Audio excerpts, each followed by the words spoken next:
জৰিয়তে শিক্ষিত হৈ আত্মনিৰ্ভৰশীল হ'ব বিচাৰে নেকি অংকুৰিত অসমৰ বিশেষ পদক্ষেপ অসম কৃষি বিশ্ববিদ্যালয়ৰ উদ্যোগত অনুষ্ঠিত হ'ল এক বিশেষ অনুষ্ঠান শুক্ৰবাৰে অসম কৃষি বিশ্ববিদ্যালয়ৰ অধীনস্থ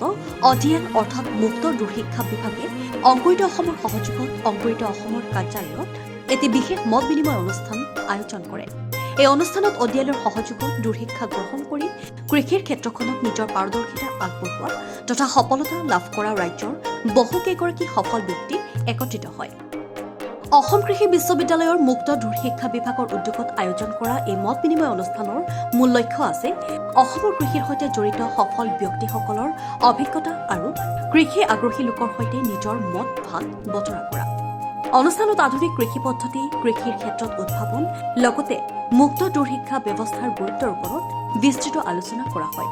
এই অনুষ্ঠানত অংশগ্ৰহণ কৰা সফল কৃষক আৰু উদ্যোগীসকলে নিজৰ কৰ্মজীৱনৰ অভিজ্ঞতা দাঙি ধৰাৰ লগতে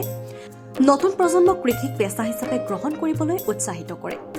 এনেদৰে অসম কৃষি বিশ্ববিদ্যালয়ৰ এই প্ৰচেষ্টাই কৃষি শিক্ষাক অধিক জনমুখী কৰাৰ লগতে অসমৰ কৃষিখণ্ডক শক্তিশালী কৰাৰ দিশত এক গুৰুত্বপূৰ্ণ ভূমিকা ল'ব বুলি আশা কৰা হৈছে news desk report anytime India